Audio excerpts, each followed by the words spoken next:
Good morning. I'd like to call to order the March MTA board meeting, which is held jointly with the Metro-North and Long Island Railroad Committee, the New York City Transit Committee, Bridges and Tunnels Committee, Finance Committee, and Audit Committee. We are conducting this meeting remotely via WebEx and conference call. The Governor's Executive Order 202.1 suspends the open meetings law requirement, and accordingly, any provisions in the MTA bylaws regarding public attendance at meetings and board members participating and voting by phone are also suspended. Now I'd like to ask Monica Murray to do the official roll call for the record. Monica.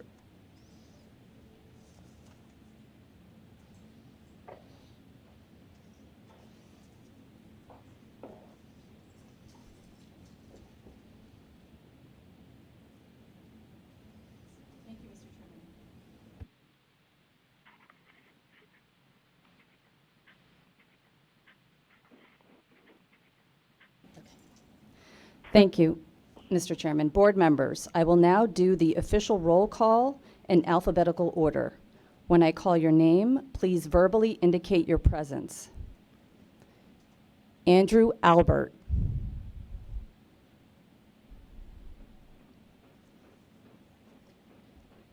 Andrew Albert.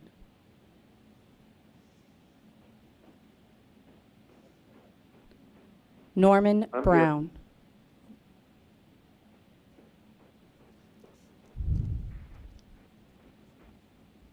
Patrick Foy. Yes. Randy Glucksman.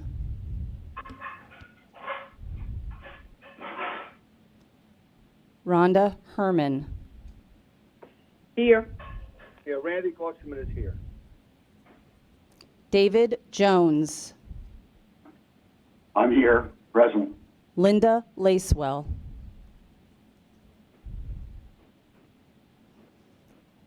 Kevin Law. I'm here. Robert Lynn.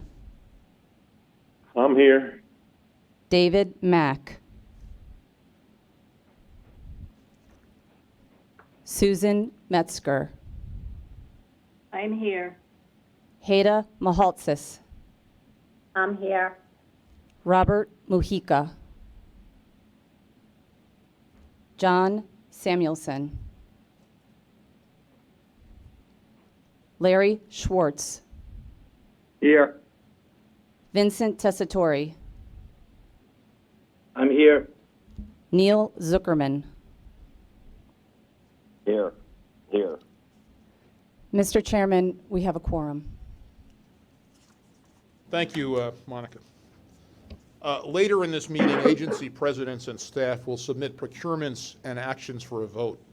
Your presence at this meeting and silence at the time of a vote will be considered an affirmative vote for the record. If you would like to vote no or abstain, please state your name and your vote. We'll now move into the virtual public comment period. Speakers were able to register on Monday and send in their video or voice comments.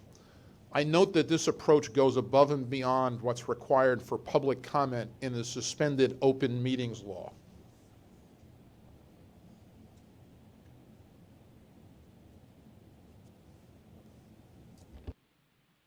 Good afternoon, everyone.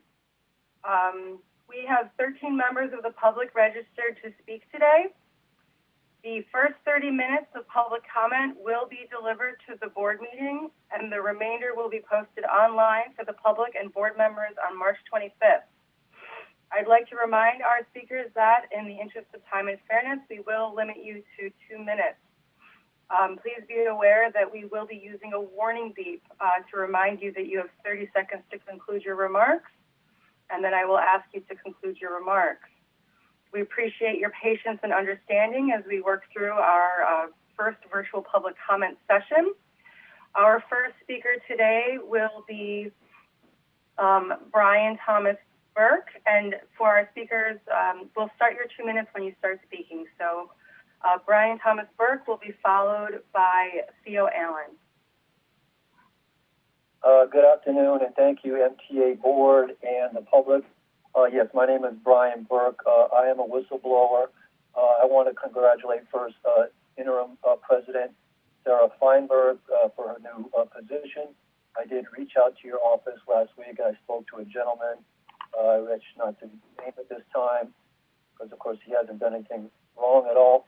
Was very patient with me and listening to evidence of criminality by subordinates of now interim president. I'm showing you a document that I conveyed to the Attorney General's office. This is a complaint against a subordinate, Mr. Daniel Chu, who has committed perjury, subornation of perjury, and other various felonies, fraud, etc., in involving wage theft that goes back almost 5 years against me because of my whistleblowing activity. Now, this is, of course, a criminal act. I received an email this week from actually my Congresswoman Maloney, is trying to get $4 billion to the MTA because due to the lack of revenue due to the coronavirus. Now, the problem is, of course, the vast majority of monies are spent on salaries, as they should be. Now, since the MTA has resolved to itself the right, which of course it doesn't have, to rob their employees, whether in my case it's sick vacation, overtime pay, and differential pay, obviously they don't need that $4 billion steal from the other employees.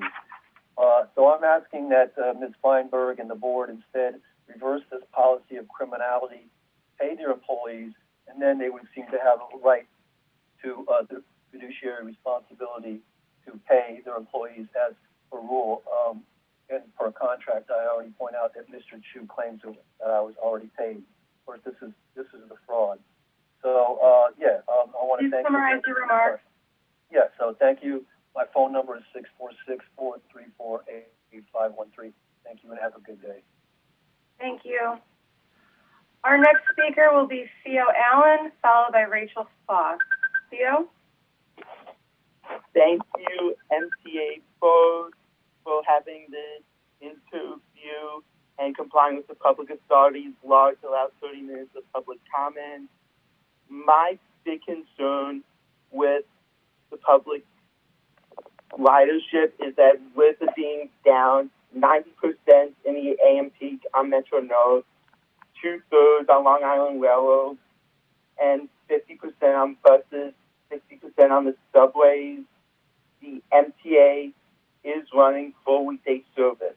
Now, I get that ridership density that you usually have is greater than 100%, but some buses, I'm sure, may be overcrowded during this. Metro North certainly doesn't need 2 conductors and can have far less AM peak service.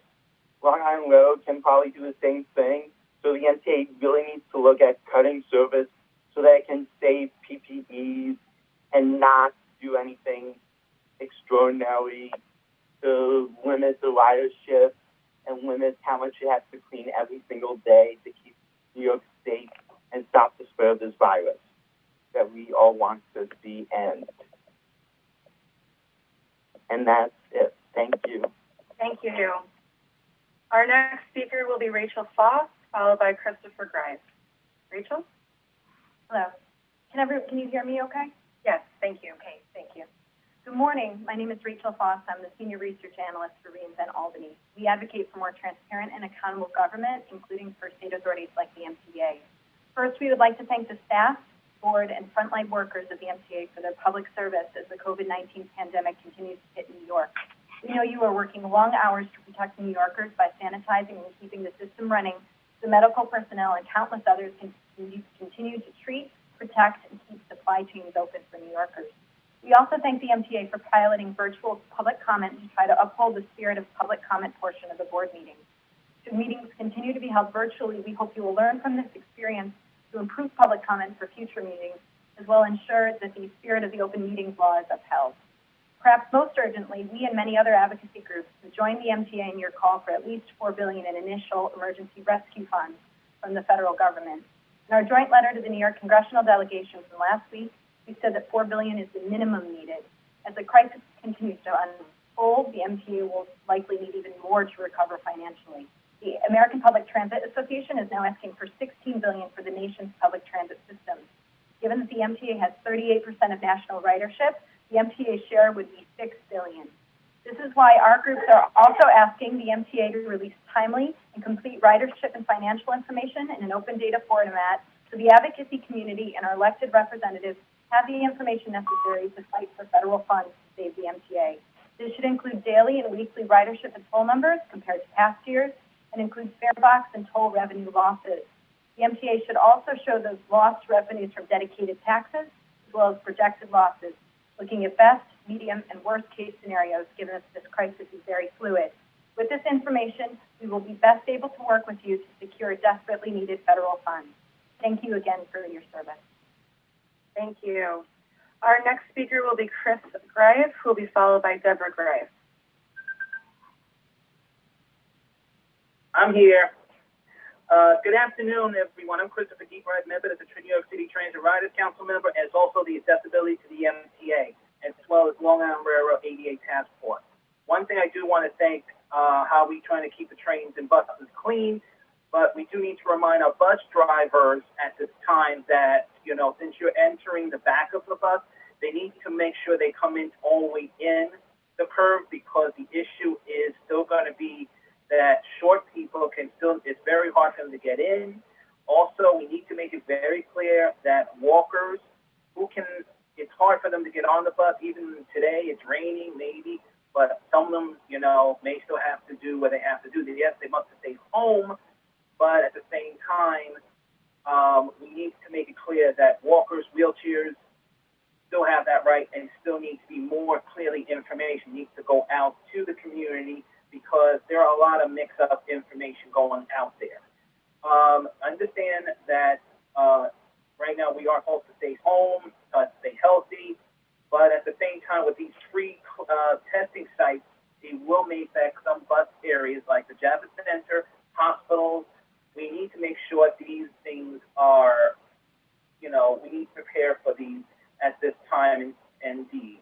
I'd like to thank everyone. I like this video thing very much, and I do want to congratulate our Sarah, who's there. I know we'll be working with her very soon in the future, and we'll talk soon. Thank you. Thank you. Our next speaker is Deborah Graves, who will be followed by Jason Anthony. Hello, can you hear me? I can, thank you. Okay, good afternoon. My name is Deborah Graves. I am a person with disabilities as well as a parent, and I chair the Family Support Advisory Council in Brooklyn and a member of the Long Island Railroad ADA Task Force. My concern is I have been using a walker for a long time since I broke my left foot and ankle and sustained a mild concussion. If I have tendencies where I can fall, and that's why, you know, everyone thinks I walk great, I use the walker. Once the drivers don't pull, what Chris says is totally true. I have been asked to board the bus, and I'm talking about even before the corona, in the street, which I will not do because it's very dangerous, because if cars are going to come up, they could hit and run me down. Also, you have people of very short stature who are under 5 feet, and the back of the bus is not easy to get off. Before I broke my ankle, that was one of the hardest things to get on and off. Sad to say, the older buses were a little easier, only put steps that could even have used the lift. And also, your policy for people with disabilities, you know, it's not everybody uses wheelchairs. What about the people who are visually impaired and they are blind and they have a seeing eye group? They need to make sure that their builder's trains go through the front. And also, I see where you have to change. So if the driver lets me on the front, because there's no way I'm going to be able to get on the back. I cannot lift the walker up to make that step, and I don't want to re-break the slip again. So, one, I need the help, and I would appreciate you being more clear with your information. Our next speaker will be Jason Anthony, who will be followed by Andrew Pollack. Good afternoon from my comfortable home here in Brooklyn. I'm loving this feature a lot. This should be applied in case of emergency like this. But I want to say I've been seeing the changes regarding boarding on buses since this past Saturday. And some commuters weren't aware of these changes. So there has to be a more communicative way to communicate other commuters that uses buses regarding the board change. Those who don't have physical or any disability should board through the back. And those who have disability should board through the front. But having the driver being mindful. And another thing I want to know is what happens if the bus gets crowded? Will the buses deploy, let's say, 2 at a time? So I want to know regarding this, and I want to give kudos to both Sarah Feinberg and Sarah Meyer. So that's all I have to say. Thank you. We will move to our next speaker, who is Lisa Daglian. Lisa, when you're ready. Hi, can you hear me? Yes, I can. Thank you. Great. Thank you. My name is Lisa Daglian. I'm the Executive Director of the Permanent Citizens Advisory Committee to the MTA. Thank you very much for this opportunity to provide testimony.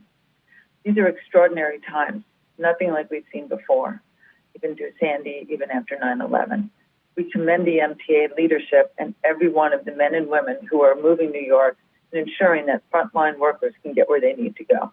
Thank you. We salute you. We appreciate the governor's leadership in this challenging time and that of all of our elected officials who are hard at work ensuring that the MTA will get the resources it so desperately needs. Last week, Chairman Foy sent a letter to the New York delegation in Washington asking for at least $4 billion in emergency aid. We, along with 7 other advocacy organizations, sent a similar letter echoing our support for the MTA's request. But given what's happened just in the time between then and now, we believe there is far greater need than that. $4 billion was a snapshot in time. No one knows how long this will last, how many people and workers will be affected, and what extra cleaning measures will be needed. Now, even with the local bus rear door boarding, no fare will be collected, thus exacerbating the losses. We therefore call on our elected officials for at least double that $4 billion in order to keep the MTA ship righted now and into the future. I'm also calling on the MTA to increase transparency in what it is experiencing, the losses across all revenue streams, along with how the capital program will suffer or move forward. Please do not wait until next month's meeting to make this information available. Update it in real time. In addition, we ask for a pause in implementing the Outer Borough Transit Fund discount. Once this is over, there will be opportunity to figure out the details of how to implement the complex program. Right now, there are much bigger complex issues to tackle. Again, thank you for keeping New York moving.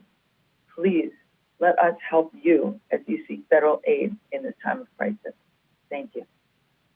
Thank you. Our next speaker will be Andrew Pollock. Hey, there we go. Now anybody can see me? I can. Thank you. All right, let's start.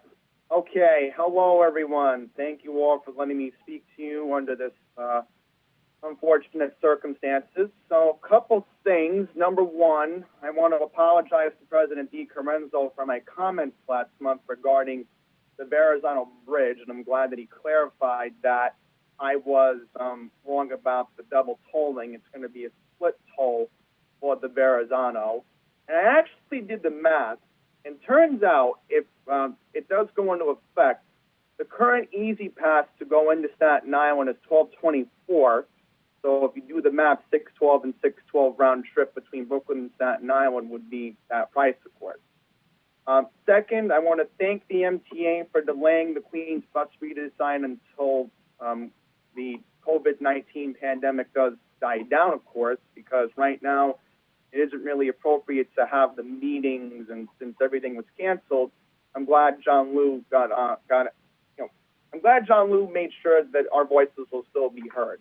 And last thing I want to say to Larry Schwartz, last month he noticed when I walked into 2 Broadway that I had a box of pizza with me. So, Larry, if you're watching, I'll treat you to lunch one day. So that's all I have to say. Thank you, everyone. Thank you. Our next speaker will be Finley Stubbs. I'm sorry, is this the Long Island Railroad thing?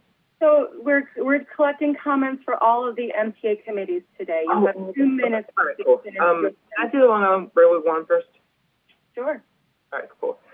So, hello, board. I'd like to make a request that the Metro North runs within city limits only. So, like the the virus doesn't go like into upstate New York or just go right into Long Island or whatever. Or it doesn't go into Connecticut. It should run within Manhattan and the Bronx as well. The Long Island Railroad should run within city limits in Queens and Brooklyn and Manhattan. I need to call you back. I'm not over patrol that game. So thank you. But can I? Now This is like a crisis. New York City Transit Board. Hello, New York City Transit Board. I'd like to actually make a request that the transit police goes after the teens that were involved in that incident within earlier this month, breaking into the operating cab of a 7 train earlier this month.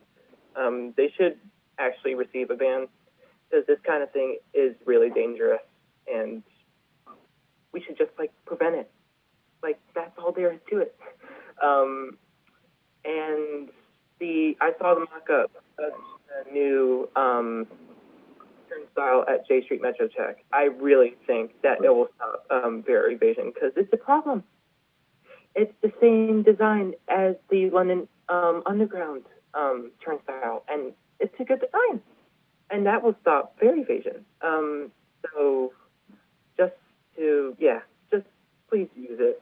It's really needed. Thank you. Thank you. Yep. Our next speaker will be Omar Vera. All right. 3, 2, 1. I'm in. All right. So, good morning, MTA board. I know today is a semi-unusual meeting here virtually because of the ongoing COVID-19 coronavirus pandemic happening worldwide.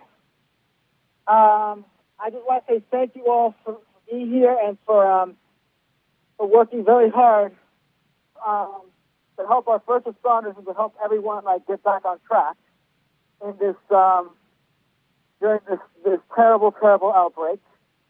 And I especially want to thank NYC Transit President Sarah Feinberg for her hard work in getting everyone back on track.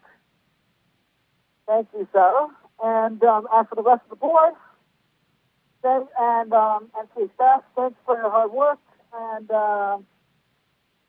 don't worry, we shall all be together back at MTA HQ soon enough once this health crisis subsides. And as for our usual transit advocates, keep doing what you're doing. Advocate for all of us.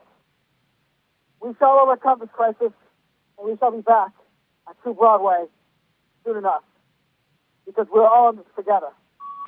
Thank you, and I shall see you all hopefully in April, or if not, soon enough. Thank you. Thank you. Hi, Kimberly. This is Lucille from the MTA. I just want to remind you, since you are our public speaker, that in the interest of time and fairness, we're limiting everyone to 2 minutes.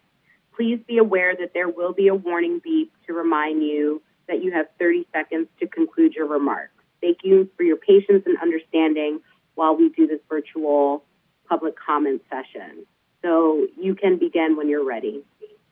Hi, I just wanted to just give the voice of a nurse at NYU some, just to give my feedback on the ferry system. A lot of us use the ferries from Astoria, from wherever, people are docked. And I just think that we've changed the times now so that we can't get to work in a proper amount of time in order for us to get to work, read about our patients, write all this information down. It would just be super helpful, especially for NYU employees, if we have ferries coming into 34th Street before our shifts, which are typically 6 p.m., 7 p.m., and 8 p.m. So in order for us to get to work on time, we'd have to be there, about 45 minutes early or something like that. But now at the new times, I'm going to be getting to work with maybe 15 minutes to spare. So I just think that maybe we need to allocate these times for healthcare workers as well. Thank you so much, Kimberly. No worries. Our next speaker is Marie Bowden. My name is Murray Bowden. I compliment Governor Cuomo for his leadership in making difficult decisions. He is doing the difficult things New Yorkers need to get past this. My wife and I learned to Zoom with our grandchildren, and that's a big plus for all of us. We stay connected. My comments. New York City Transit made the correct decision regarding collecting tickets on buses. That's leadership. That's how you do it. On the other hand, Metro North has closed the ticket offices on the Harlem corner. There's no reason to reopen them. Remove the ticket windows and make the space available to local businesses. The ticket windows were not part of the original building. Get rid of them. Let people use the space more productively. And we, the people who use the services of the MTA, appreciate the difficult work of all MTA employees. I, on behalf of my family, my grandchildren, and people I know in Westchester, we thank you all for the service you're providing in this very difficult time. Thank you. Thank you very much. Thank you. Since we started, we've been joined by Commissioner Samuelson, Commissioner Brown, and Commissioner Lacewell, who was actually on from the beginning. So, Monica, please record that. I'm going to make some brief public comments before we get into the agenda for the meeting. Thank you for joining our virtual board meeting this morning. Clearly, this is an extraordinary time, and the MTA is doing some extraordinary things in response. First, by remaining laser focused on the safety of our employees and our customers as we continue to keep the most essential of employees safely moving through New York. Our over 70,000 dedicated women and men have been working around the clock to keep our system safe for the heroic first responders and essential employees who still need to get to work and get home. Healthcare professionals, childcare, utility and transportation workers, including transit workers, police officers, firefighters, and other first responders. We owe them all a great debt of gratitude day in and day out. I also want to thank our agency presidents. First, Sarah Feinberg, who certainly has had an eventful first 3 weeks on the job, to say the least. Craig Cipriano, Kathy Rinaldi, Phil Eng, and Danny DiCrescenzo for their leadership during this time, as well as the rest of the senior leadership team. We also appreciate you all joining us virtually today so that we can heed recommended public health guidelines and maintain social distancing for the good of everyone's health and safety. First, a quick update on the coronavirus pandemic. The situation is rapidly changing with new information and guidance being issued regularly. We're working closely with our partners at the state, city, and federal levels to keep on top of it all. Every decision we make in managing this crisis has been driven by the advice of the CDC, the New York State Department of Health Commissioner Dr. Zucker and his colleagues, and his New York City Department of Health counterpart, Dr. Barbeau. I want to take a minute to talk about the immediate actions we've taken to protect our customers and employees. All our stations and frequent touch points are being disinfected twice daily, with our full fleet of rolling stock being disinfected on a 72-hour cycle, except for accessoride vehicles, which are disinfected daily. We're also disinfecting offices, stations, crew quarters, and other employee locations at least once a day, and making hand sanitizer available and reminding everyone of good hygiene habits. We've also taken steps to minimize contact and cash collections for our frontline employees, from implementing rear door boarding on buses, local buses, to minimizing the collection of cash on railroads and in stations.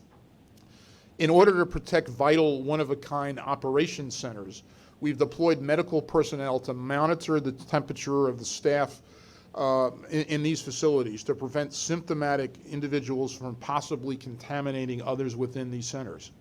We've also initiated quick reaction teams that we can send to a location within the system where multiple employees are displaying symptoms. In the last few weeks, we've seen dramatic drops in ridership as New Yorkers heed the direction of the governor and the advice of medical experts and stay home. On the subways, there's been an 87% decline compared to the same time last year, falling by more than 60% on buses, 94% on Metro North, and 90% on the Long Island Railroad.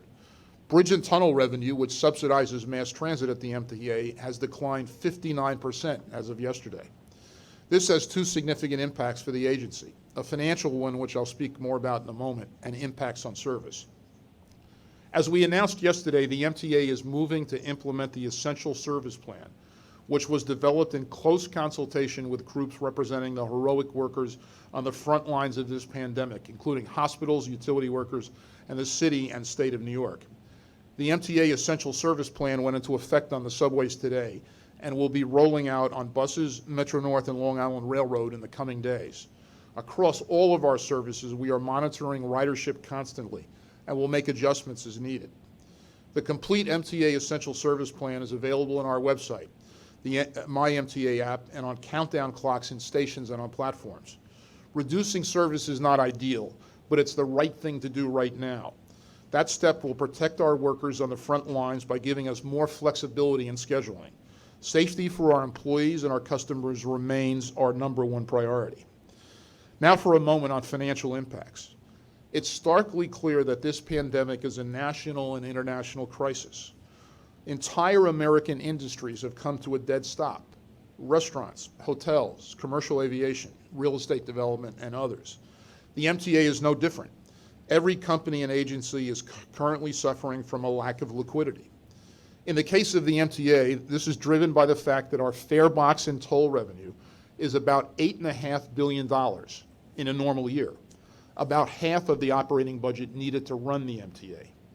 An unsold seat on a flight to Miami is revenue that is lost forever. The same is true of an unused seat on an MTA subway, bus, or commuter rail. Once the plane leaves the gate, or a subway customer or a bus customer doesn't ride that day because of the pandemic, that's lost revenue will never recover. We expect the full impact of the crisis from the plummeting fare and toll revenues to be over $4 billion by the end of the year. That's an annualized number, assuming that continues for that period. As we're seeing dramatic drops in transit ridership, we're also seeing significant declines in vehicle crossings at our bridges and tunnels, where toll revenue traditionally served as a boost to MTA finances and subsidized mass transit. This drop is on top of sizable losses on more than $6 billion in state and local taxes dedicated to the MTA. That is surely likely to decline in the inevitable downturn. Additionally, we expect the aggressive disinfecting efforts undertaken to protect our customers and employees to total over $300 million on an annualized basis, assuming it continues for that period. We are taking immediate actions to mitigate this situation. In addition to drawing down $1 billion on our existing line of credit, we have implemented tight cost controls on capital and operating spend, and are laser focused on only essential activities as we manage through this crisis. This includes an immediate temporary stop to any new capital commitments until we have a more permanent solution to the liquidity issues precipitated by the pandemic. We're also taking a close and focused look at what is coming to the board each month for approval, starting with this month when we shorten the action items to those that were absolutely essential.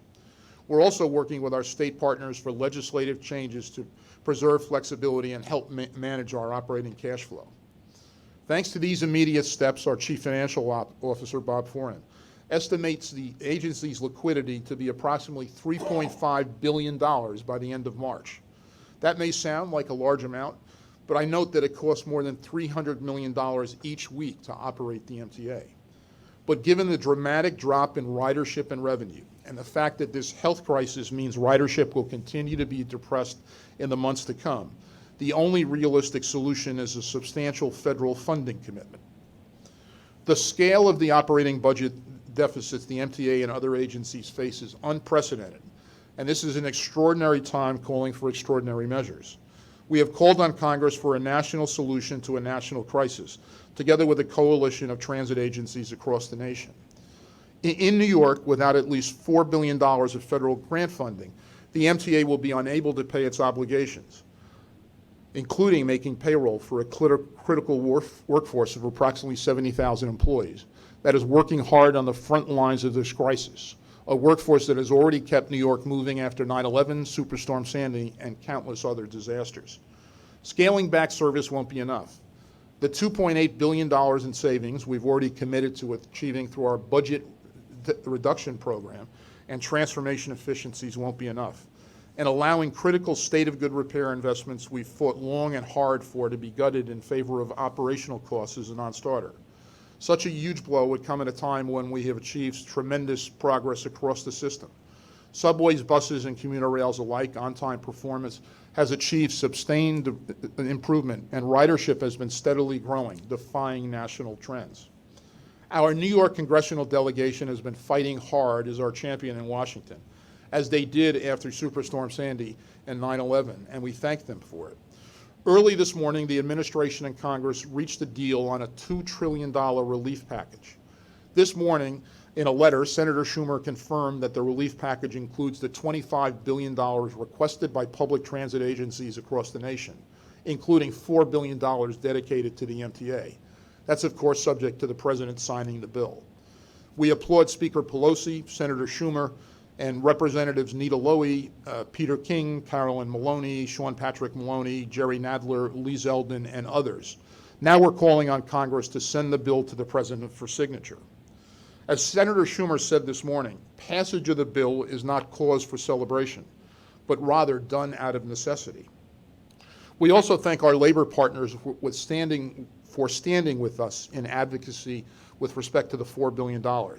Including John Samuelson and Tony Utano of the TWU, Anthony Simon and the other Long Island Railroad labor leaders, and Matt Mitchell, Ed Valenti, and Bill DiCarlo, and the other labor leaders at Metro-North.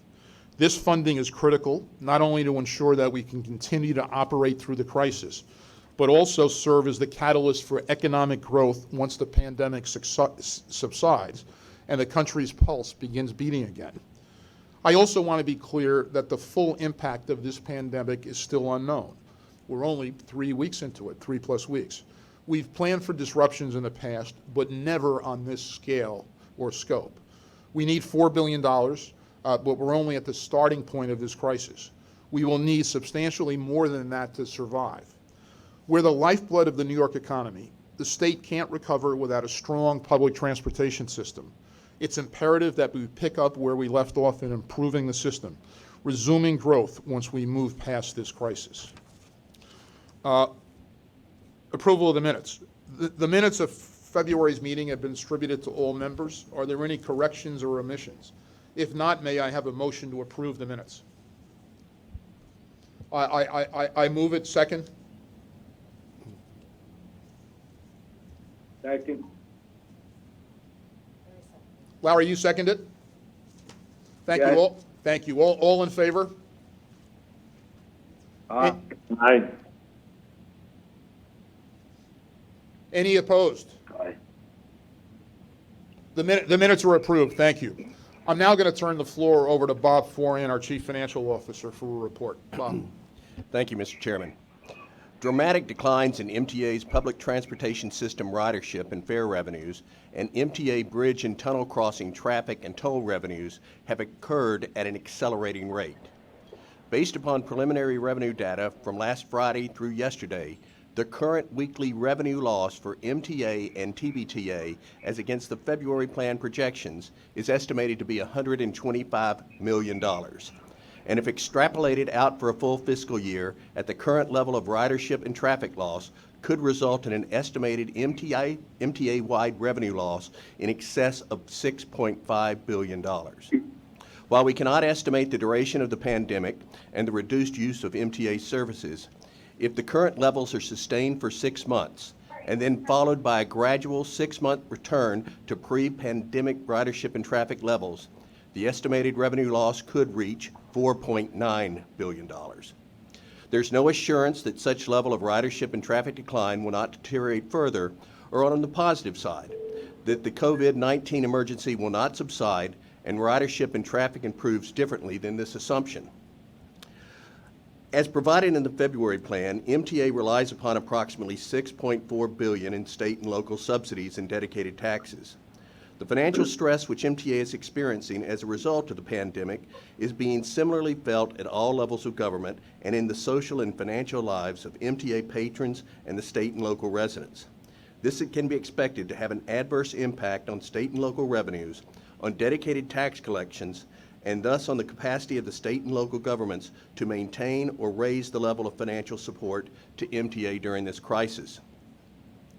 The impacts of the pandemic on MTA's financial condition are clearly severe and, as noted, may deteriorate further. We're going to address this financial emergency in 2 stages, namely, first assuring short and intermediate term liquidity needs of the MTA and its operating entities, and secondly, longer term or permanent solutions, bearing in mind that the reductions in current and projected revenues will not be made up in terms of cash impact, even if intermediate or long-term ridership and traffic are fully restored to pre-crisis levels. MTA currently has liquidity resources in the approximate amount of $3.75 billion, consisting of current running cash balance of $1.24 billion, internally available flexible funds of $1.19 billion, OPEB resources of $320 million, and in-place commercial bank lines of credit totaling $1 billion, which, as was mentioned by the chair, were fully drawn last Friday. These funds provide a temporary bridge to a permanent solution to the lost revenues and higher expenses. They must be repaid or replaced. Use of these monies will leave MTA with a significant gap in funding for both the operating budget and capital plan over the longer term, and will likely result in additional debt issuance and unfunded operating needs. At least $4 billion in federal emergency funding is certainly a critical element to the solution. But other long-term items would not be limited, but would also perhaps include replacing programmed pay-as-you-go capital funds up to $1.64 billion with long-term bonding, and various restructuring debt options generating potential resources of over $1.79 billion, depending on both market conditions and other matters. These options would come at a cost, including increased longer-term borrowing and potential adverse impacts on the timing of MTA initiatives to improve its system. The degree of the impacts to MTA and its related entities' operations and finances are extremely difficult to predict due to the dynamic nature of the outbreak, including uncertainties relating to its duration, severity, and ultimate geographic spread, as well as with regard to what actions may be taken by other governmental authorities and healthcare providers to contain or mitigate its impact. Mr. Chairman, that concludes my comments. Bob, thank you. Any questions from board members for Bob? All right, great. Now, yeah, got it. Next, let's hear from Kathy Rinaldi, please. Good morning, members of the board. Before I start my report this morning, I would like to thank the workforce of Metro North for everything that they have done over the course of the last several weeks. They're coming to work every day. They're bringing healthcare workers and other first responders to their jobs as they help to fight the pandemic. And I couldn't be more appreciative and more thankful for everything that they've been doing to keep our community safe. Thank you all very, very much. During this difficult and unprecedented time, a top priority of Metro North is keeping our customers and employees safe, and we are taking all measures possible to prevent the spread of COVID-19. This is why we continue to disinfect our stations twice a day, sanitize our trains daily, and perform a complete cleaning of our trains on a 72-hour cycle. We are also regularly cleaning and disinfecting our employee facilities, and we remain focused on making working conditions as safe as we possibly can. As we continue to provide essential train service for healthcare workers and first responders and others, I appreciate the close coordination and collaboration we have from across our MTA family, our labor leaders, and our communities that we serve as we all work together to combat COVID-19 during these uncertain times. As the chairman has already reported, ridership has dropped precipitously on Metro North from March 4th, 2020 through today. As of last Friday, we were down more than 90% overall compared to the weeks before the pandemic. These declines were led by the New Haven line, given the high percentage of customers in the finance industry who were able to work from home earlier than others. This was followed by the Harlem line, and lastly, the Hudson line, which has a higher percentage of service workers and people in healthcare than the other two lines. West of Hudson service is also showing an approximately 90% drop in ridership. At this point, with only about 10% of our customers remaining, those continuing to ride are mostly essential workers. I'd next like to give a brief report on PTC progress. We do have some good news to report there. As of Saturday, March 14th, Metro North extended PTC to Grand Central Terminal, completing installation of PTC on the Harlem and Hudson lines. PTC coverage includes all trains along the Hudson line 74 miles from GCT to Poughkeepsie, including Amtrak and CSX freight trains, and the Harlem line's 82 miles from GCT to Wassaic. Crews simultaneously completed activating PTC wayside equipment on the 8 miles of the New Canaan branch in Connecticut. The activation of PTC along the entire Harlem and Hudson lines, as well as the New Canaan branch, demonstrates our swift and steady progress to meet our goal of full implementation by the end of 2020. Thanks to everyone's commitment in implementing PTC, we now have 68% of our route miles in full PTC mode, and we're fully committed on completing PTC installation on the remaining 62 miles of the New Haven main line to ensure the safety of our system. Now, just a few words on service delivery in the month of February. Our on-time performance climbed to 97.2%, which was made it our best February in 7 years. By line, the Hudson line operated at 98.2%, with 98.1% in the peak.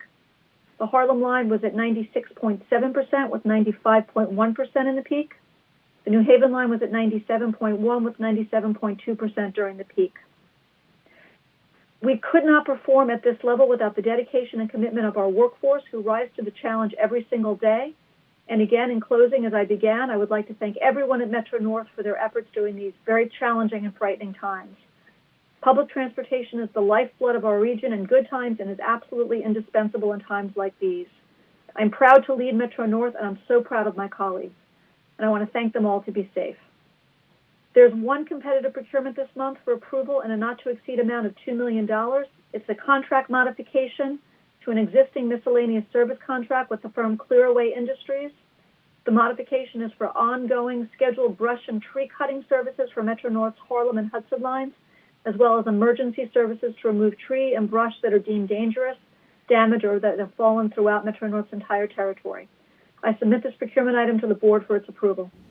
Thank you, Kathy. I'll make the motion to approve this procurement. Do I have a second? Second. All in favor? Aye. Aye. Thank you. Any opposed? Thank you. The procurement carries.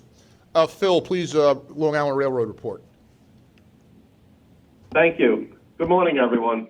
These are unprecedented times, but working together, we will get through this.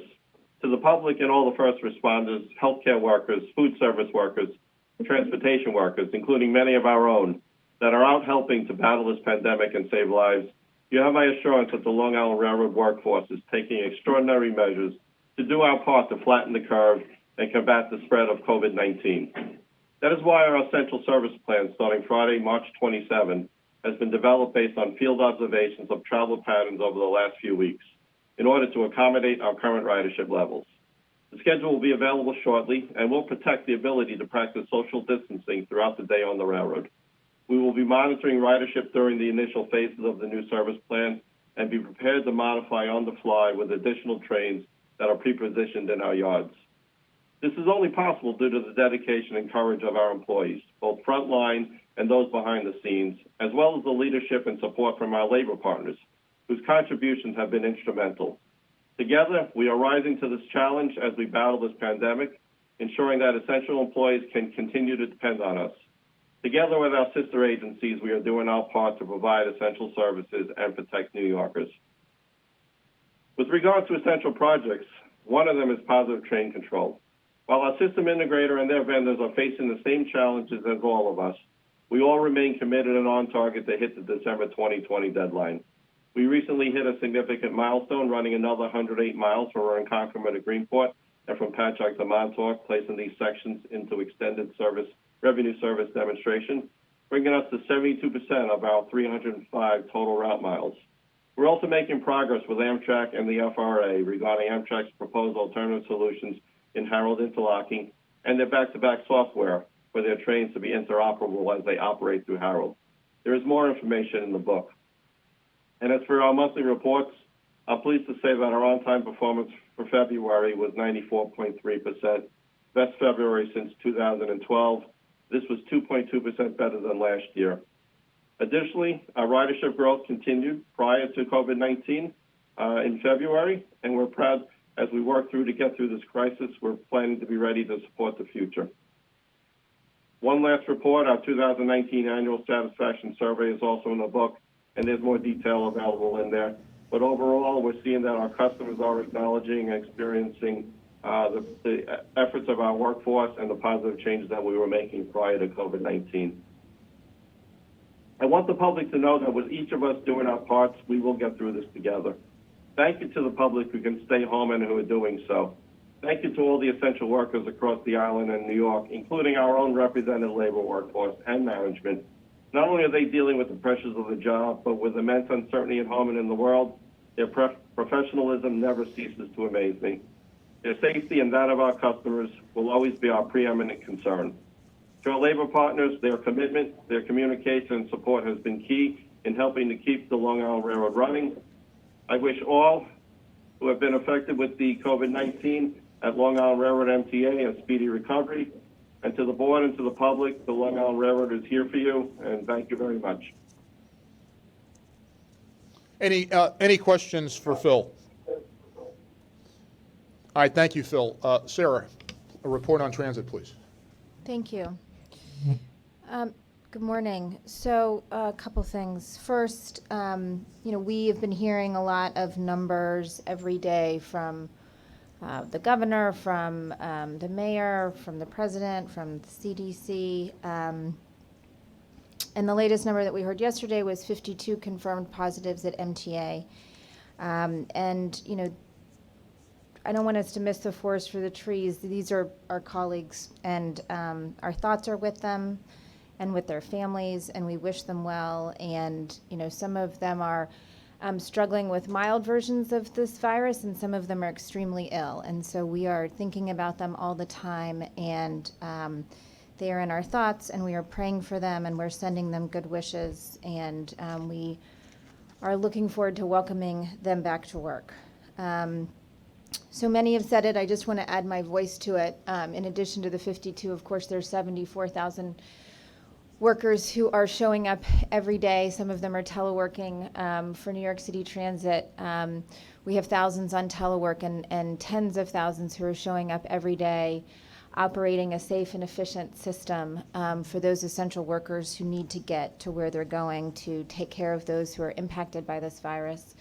And to serve those of us who are, trying to get through our daily lives, the grocery store workers, the delivery folks who are all showing up every day. So we are incredibly grateful to them, and it's truly been an honor to be a part of a workforce of heroes.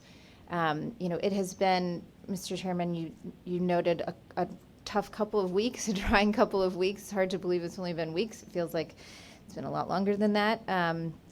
And from the moment I started, which was early, we have been working on our response to this crisis 24/7. And I have been utterly impressed by the workforce and the colleagues that I'm working with every day. I hope that they've been impressed with themselves. I think we've all managed to pull things off that we never would have imagined we could. Just a couple of examples, in a matter of hours, we went from disinfecting stations once a day to disinfecting touch points of stations twice a day. we've seen unbelievable work from those cleaners and from everyone who's working on that. In a matter of hours, we were able to turn thousands of people onto telework, which is not part of our culture necessarily at New York City Transit. You know, we have people who commute into work and work and then commute home, and so that was not as easy as it might have been in many workplaces to just flip a switch, and thousands of people in the matter of hours became telework able. You know, our subway team has done unbelievable planning. We have planned for all kinds of variations, which is not just sort of back of the envelope planning. It takes tremendous work and resources to plan for the kinds of ridership that we expect to see, but maintaining our ability to move essential workers, and think through all of the different variations of what may happen in the coming days, weeks, and months. And that work has been precise and impressive and quick and efficient, and it's been amazing to watch it. You know, we in a matter of hours also turned on rear door boarding, you know, which again took a massive cooperation from both our team and from our partners, our union partners, and it's the right thing to do to make sure that we're doing everything we can to protect our operators. So those are just a couple of examples of some of what we've seen. You know, when I took this job, I talked about the daily miracle that unfolds in New York City every day as millions and millions of people leave their house and enter our system and either climb on a subway or climb on a bus and go to work and then get home safely at night. And this has been a different kind of miracle unfolding, but it has certainly been an honor to be a part of it. I do think that we're starting to hit a turning point in this crisis, certainly not in terms of the spread of the illness. We've heard the governor and others tell us that it is going to get worse before it gets better, so I'm not pretending to be a medical expert here, but when I say a turning point, I think we are at a point where we have made some changes to service. We will continue to right-size service. Our efforts here are not to continue to decrease service to save funds or to you know, maximize efficiency. It is to make sure that we are able to move the essential workers that need to be moved in a safe and efficient way, while also making sure that we are doing the right thing by our own workforce and sending as many people home as possible. And I think we made this decision at the right moment. I think we executed it well. I want people to know that we are taking a really close look at any kind of potential crowding issues we can have. We are going to be addressing those as close to in real time as possible. It's going to take a couple days to get it right, because we need, the priority has to be to move folks who need to be moved, but the other priority has to be that to hit the right amount of service where we can send people home so we are not overcrowding crew rooms and restrooms and break rooms. You know, if we do this right, we can serve every single person who needs to move across the city. We can do it safely and efficiently, and we can send a lot of people home to make sure that we're protecting them as well. I've been a broken record on this. I'm desperate to send people home, because if they're home and they're teleworking, or if they're home waiting for their shift to start, or if they're home off for a couple days before their next shift next week, we're going to keep more people healthy and we're going to stem the spread of the disease. So there are a lot of updates across the board. I think, Chair, you've done a great job, and the rest of the MTA leadership has done a great job of keeping the board apprised of things, of keeping the media updated, and of keeping the public aware of what we're doing. So I won't take time now to update on every single metric and every change that's happened. I will, of course, take any questions, but I think most people are familiar with them. But I would just close by thanking the workforce again. It's been an honor to work with this team, and we have a long way to go, but we're getting through it. Thank you. Yes, and then I will move on to my procurement. Great. The Transit Committee has one action for board approval. The item for approval is a modification to a contract with Siemens Mobility for $14 million for continued system software support and enhancement for the public address customer information system. I submit this item to the board for their approval. Thank you, Sarah. I make a motion to approve the procurement. Do I have a second? Second, Rhonda. Thank you, Rhonda. All in favor? Aye. Thank you. Any opposed or any abstentions? Thank you. Next, Janelle Lieber is here virtually to give us a brief update from C&D. Good morning, Chairman. Good morning, Board. We at Construction Development are moving forward, and we're moving forward in a slightly different and safer manner. But we are moving forward on a number of active construction projects. The first thing we did, and we continue to do, is to take precautionary measures to make sure that all of our employees and consultants and contractors are safe. 90%, approximately 90% of the 2,000 construction and development staff are telecommuting. In addition, we instituted a 24/7 hotline for our contractors and consultants, and that's received many calls, and we are, with the use of flow charts and medically improved, public health approved information, advising our contractors and consultants on how to react to the public health issues and reports that they are receiving. The projects that have continued, we have scaled down some projects, but we have continued many projects, consistent with the determination in the executive order that transportation infrastructure was categorized as essential. The projects that we've continued are being done in a different manner.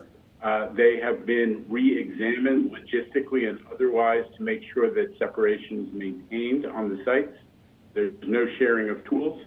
Hangs are being kept separate so that there's no interaction, and spaces are being evaluated and deployments are being analyzed so that social distance can be maintained.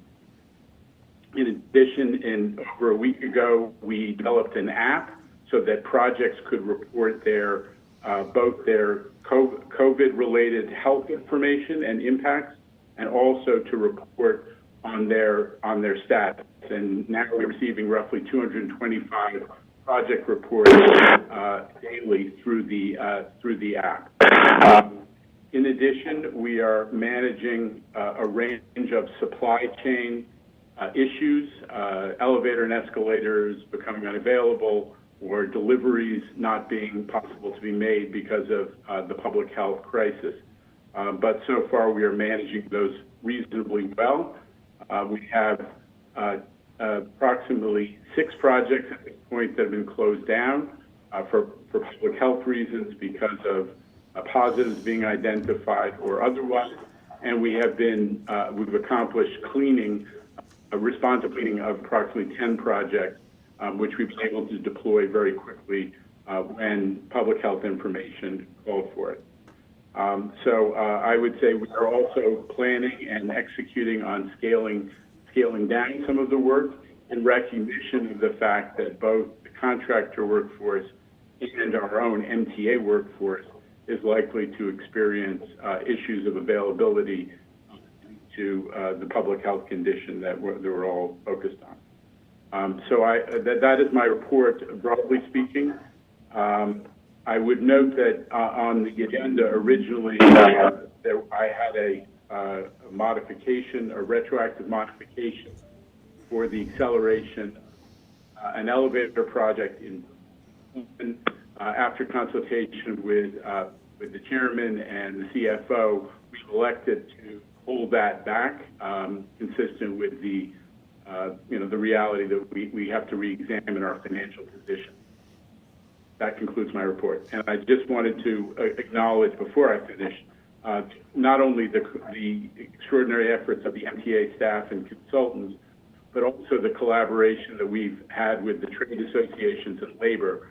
I've spoken to each of the major trade associations and to Gary LaBarbera in the last 24 hours, and we really collaborated well to make sure that the work that can and is going forward is done in the most safe manner. Thank you.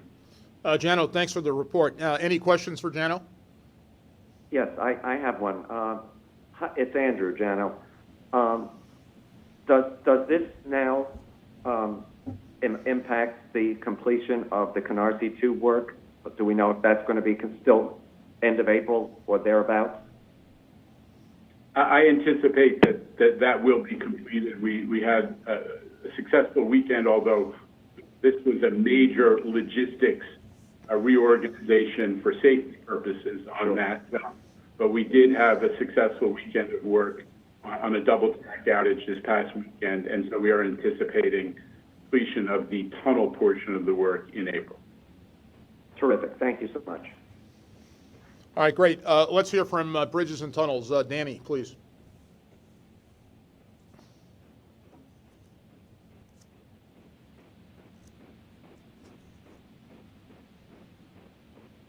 Environment. Your tireless efforts to keep our bridges and tunnels open and safe are helping the region to respond to the coronavirus health crisis. Thank you for your hard work and your dedication. The safety of our employees and their families is top priority at Bridges and Tunnels. I also like to thank Pat Foy, Mario Peliquin, Pat Warren, Paul Famar, my fellow agency presidents, my staff, and others too numerous to mention for their leadership, guidance, and support during this unprecedented time. All MTA Bridges Tunnel employees are working hard to provide our critical services while minimizing health risks to our workforce and customers.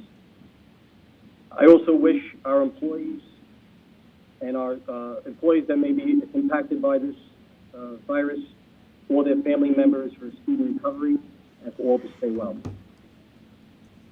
I'm submitting 2 competitive solicited procurements for the board approval today. The first to award 4 competitively solicited personal service contracts to 4 firms for biannual bridge inspections that are mandated by state and federal standards to ensure the structural integrity and public safety of our bridge structures. These contracts total $10.7 million. The second is for an as-needed contract to provide electrical services at authority facilities by competitive work orders in the amount of $30 million. No funds are being expended at this time. I make a motion to approve these 2 procurements. Do I have a second? Second. All in favor? Aye. Aye. Any opposed or abstentions? Thank you. The procurements carry. Danny, back to you. Thank you. I would now like to ask my Senior Vice President and General Counsel, Peg Perry, to walk you through a series of actions that will enable B&T to implement split tolling at the Verrazano Narrows Bridge in accordance with federal law. Peg? Good morning. There are 2 action items for board approval to implement split tolling to comply with the recent federal law that eliminated one-way tolling at the Verrazano and directed that tolls be collected in the Staten Island bound and Brooklyn bound directions. We expect to implement split tolling by the end of 2020. First, we're asking you to approve and adopt the Type 2 determination of no significance for split tolling. I'd like to make a motion to approve the Type 2 determination and determination of no significance for split tolling. Do I have a second? Second. All in favor? Aye. Any opposed or abstentions? Thank you. The motion carries. We're also asking you to approve the change in the method of toll collection to split tolling at the Verrazano and the corresponding changes in the toll schedule regulation. Thanks, Peg. I'll make the motion to approve these changes to the method of toll collection and the toll schedule regulation. Do I have a second? Second. All in favor? Aye. Thank you. Any opposed or abstentions? Thank you. The motion carries. There are another 2 action items for board approval to change the MTA's VNB rebate programs to accommodate split tolling.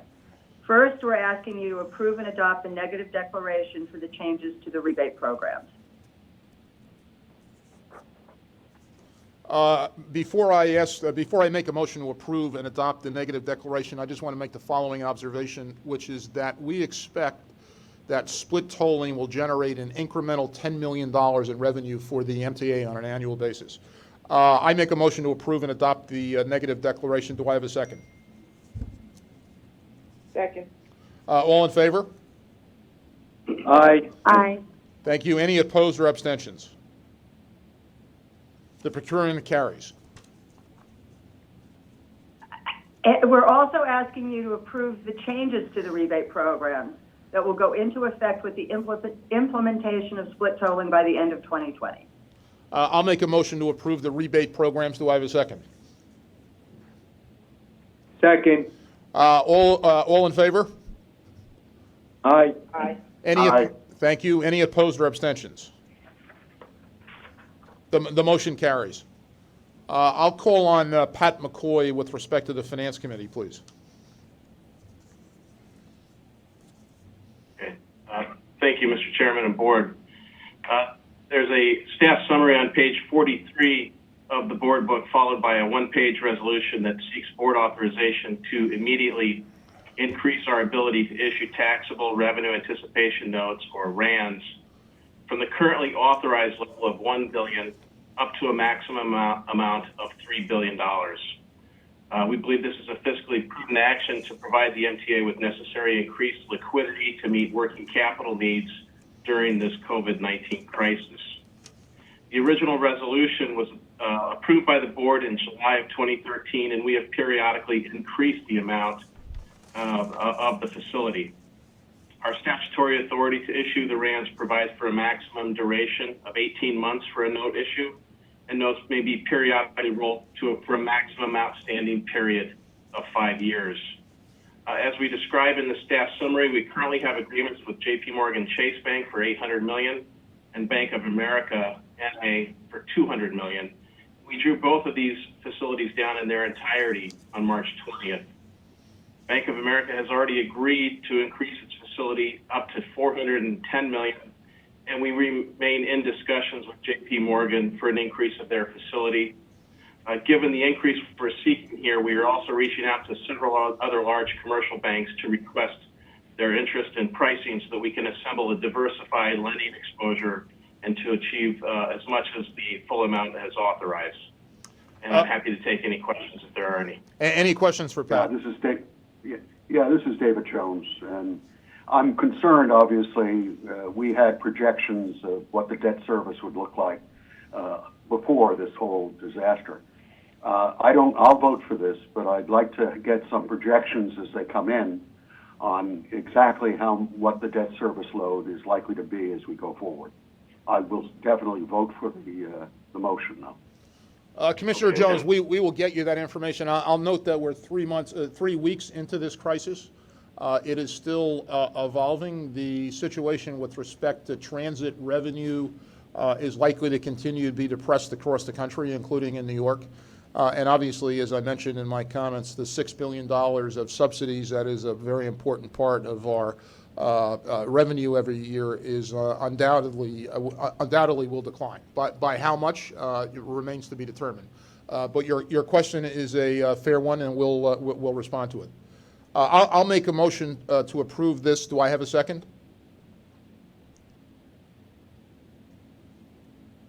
Second. Thank you. All in favor? Aye. Thank you. Thank you. Aye. Thank you. Any opposed or abstentions? The action items carry. Thank you very much. Next up is Josiane Codillo to introduce the all-agency investment guideline limits.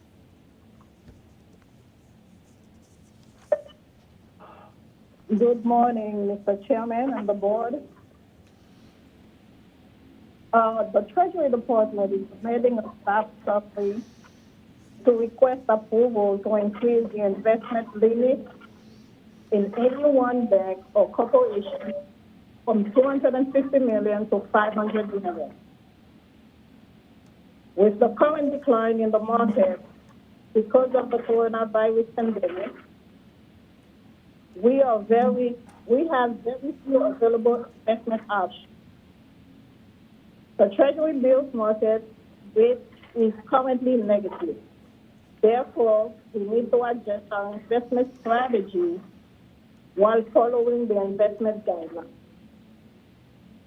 The increase would provide us with greater flexibility while maintaining the required liquidity. Josiane, thank you. Asking the board for approval. Thank you. Questions for Josiane?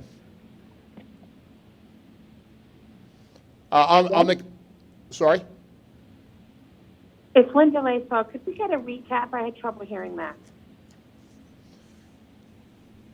Yeah, please, Bob.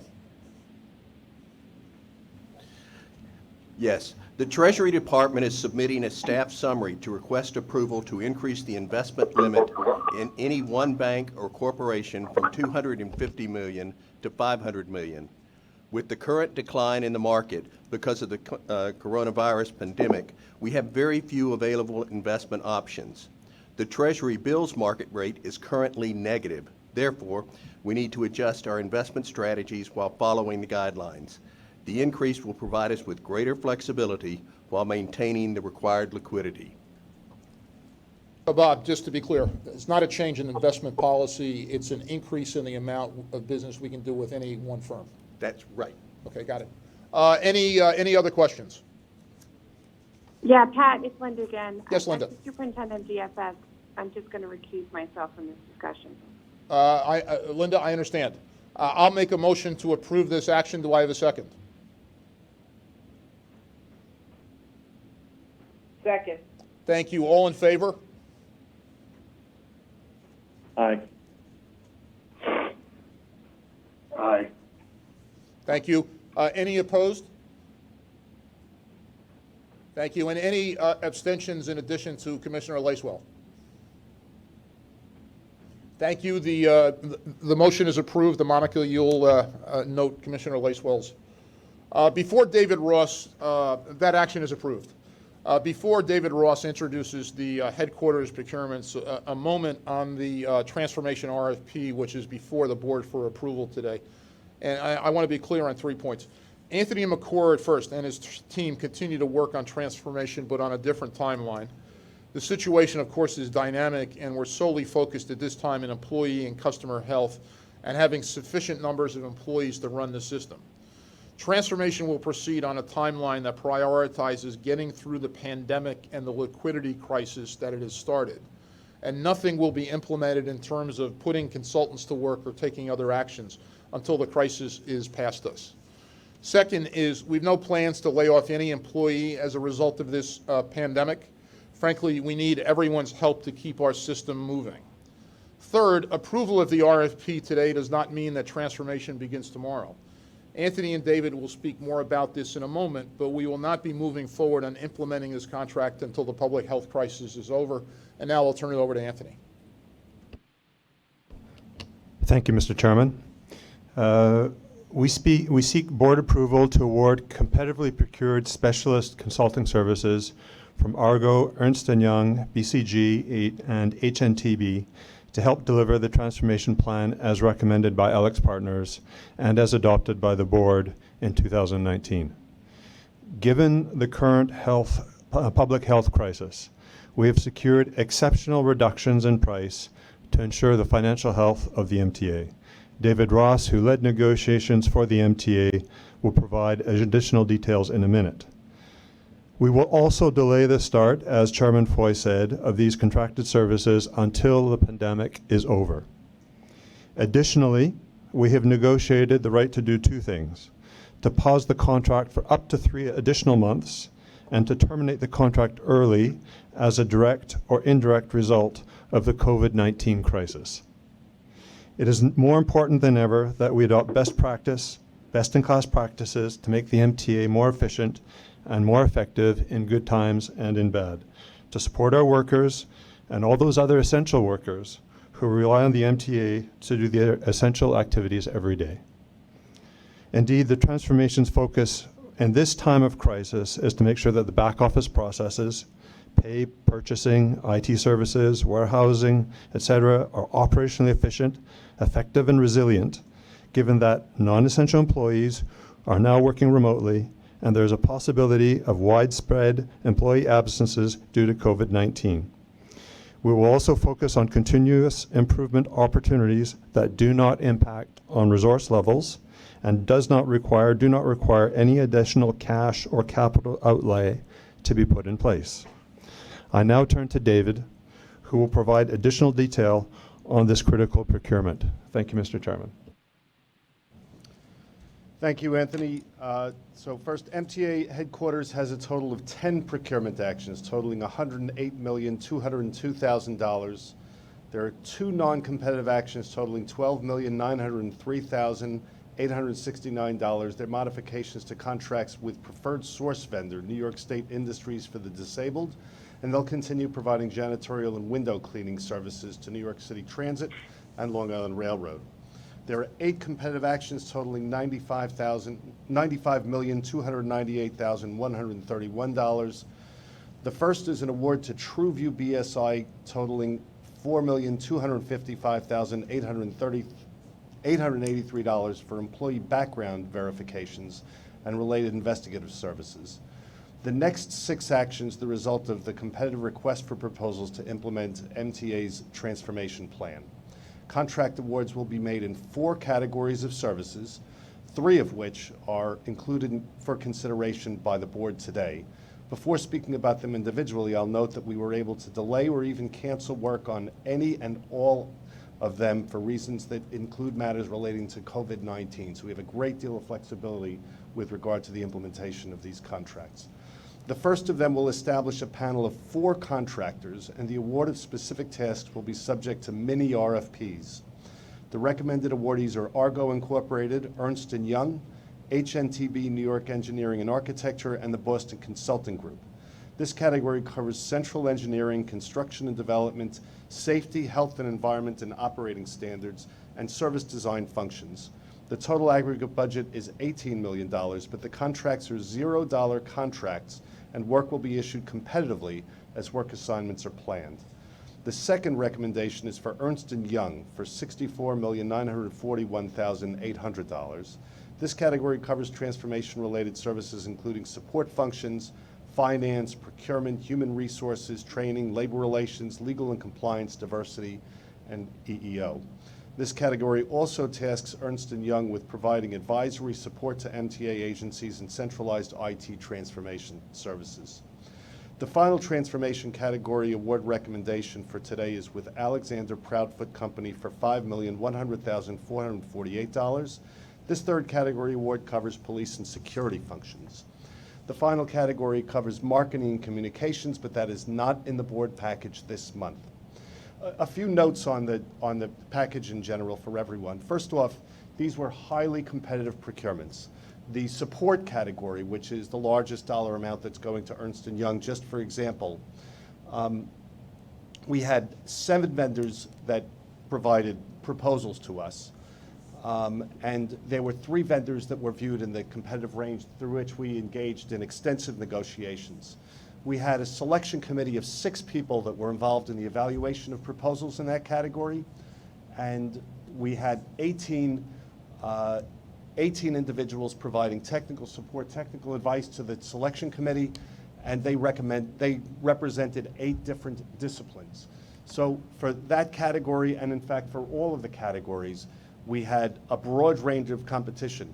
13 vendors submitting in the engineering and construction category, and 4 vendors in the safety and in the police and security category.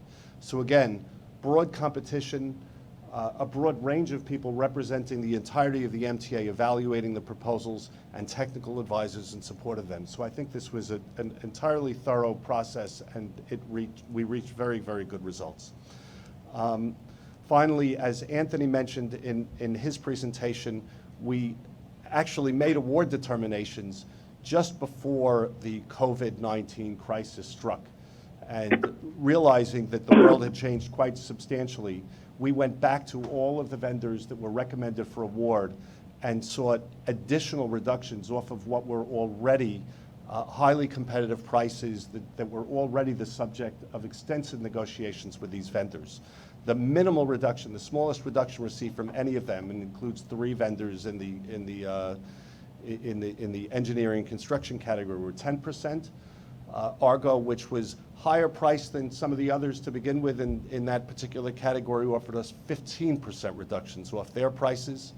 In construction and demolition, Ernst & Young in the support functions category, again, the largest one of them, offered us what came to about a 10.6% reduction in their prices, a minimum 10% reduction in all mandatory costs, and a 20% reduction in the other costs of their program. It should come to about 10.6%, maybe more than that ultimately in savings on the contract if we end up doing more.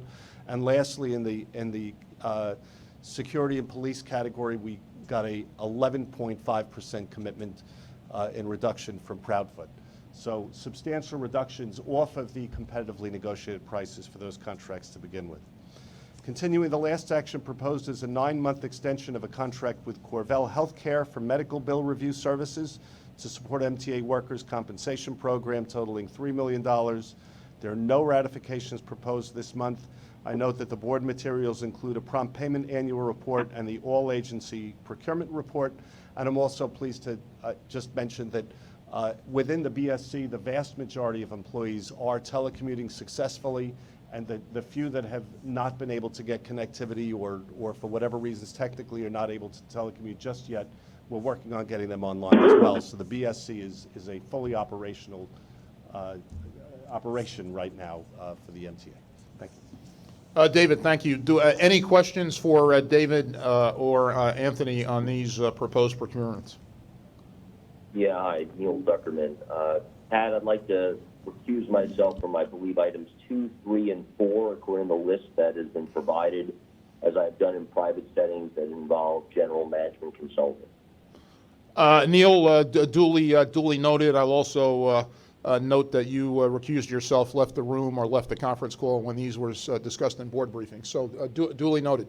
Do I have a motion to approve the... Second. Pat, can I make a couple of Bob Lynn? Sure, Bob. Guys, make a couple of general comments? Yes. Okay, so first of all, I want to thank everybody for this extraordinarily concise and important presentations made today. And I'm going to be voting in favor of the transformation proposals.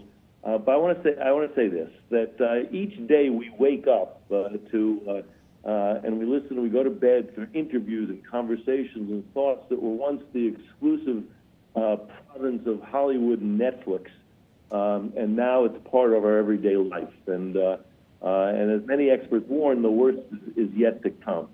But as always in the country, and especially in New York City, with great crises, great people have risen to the occasion. And I note today Joe Biden describing the governor, Andrew Cuomo, as providing a lesson in leadership.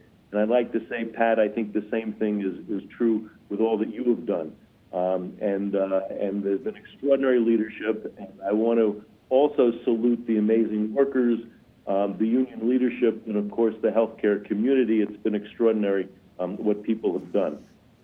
And as many people have warned that there needs to be a national lockdown, I think as a board, we have an obligation to understand the magnitude, and I do appreciate the comments that Bob Ferran made that talked about the impact on ridership, fares, taxes, toll revenues, prices, fees, the critical unknowns. So I'd just like to suggest, in conjunction with this meeting, which I think was a tremendously stripped down and directed set of things that we talked about, that we need to continue to model the scenarios that Bob talked about, and to see the type of information that David Jones also talked about. What are the impacts on all the various issues we've been speaking about? I think in the short run, everyone has been talking, both city and state, about the need to look for savings. And it seems to me the new schedules ought to provide significant savings, probably in projected overtime.